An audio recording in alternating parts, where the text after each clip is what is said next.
سلامونه ملګرو، تازه خبر په چمن کې د پښتنو مشرانو نیول کېدو پر خلاف باندې یوه لویه احتجاجي مظاهره ترسره شوې.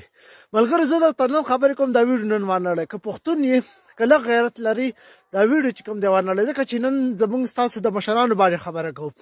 ملک نصیر کوکخیل مشر علي وزیر او صمد خان حاجي چې کوم دی هغه د دې خلکو چې کوم دی هغه په دروغجنو کیسونو کې ګرفتار کړي دي. ملګرو، ګناه یې څه وجې؟ ګناه یې نور هېڅ نه ده، د په دې وطن د دې خاورې د دې ملت لپاره خبره کړې.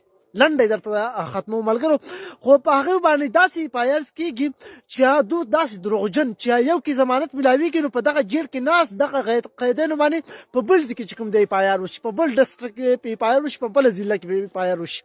او په دې باندې زموږ د دې پښتونخوا حکومت خاموشي دا هم یو مجرمانه عمل ده، بلکې د پی ټی آی حکومت دی په پښتونخوا کې. پی ټی آی ورکرز به نه خفه کېږي، بلکې د اواز ورسوي، اواز، ځکه چې د پښتنو مشرانو په حق کې خبره ده، د پښتنو د مشرانو د اتفاق او د اتحاد په حق کې خبره ده.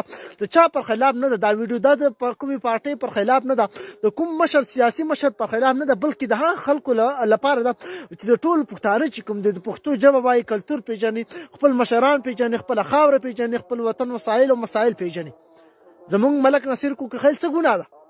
دا یې ګناه ده چې په خیبر کې په خلکو باندې ننګ وکړو، په پښتنو یې ننګ وکړو، په دغه قام یې ننګ وکړو، په دې ملت یې ننګ وکړو، په خاوره یې ننګ وکړو. زمونږ علي وزیر څه ګناه کړې؟ دغه ګناه یې کړې ده چې 18 جنازې په دې دهشتګردۍ په جنګ کې، ډالري جنګ کې چې کوم دی تللي دي او هغه لا هم تسلسل روان دی. دغه ګناه یې کړې. زمونږ حاجي صمد خان څه کومه ګناه کړې؟ دغه ګناه یې کړې ده چې د خیبر جرګې پلت یې را جوړ کړی، د پښتنو مشران د قامي اتحاد لپاره چې کوم دی کوششونه یې کړي. نور هېڅ نشته ملګرو. خپل اتلان وپېژنئ، خپل مشران وپېژنئ، خپله خاوره خپل ملت وپېژنئ، د هغې لپاره غږ پورته کړئ او د هغې لپاره سنجیده شئ. مننه.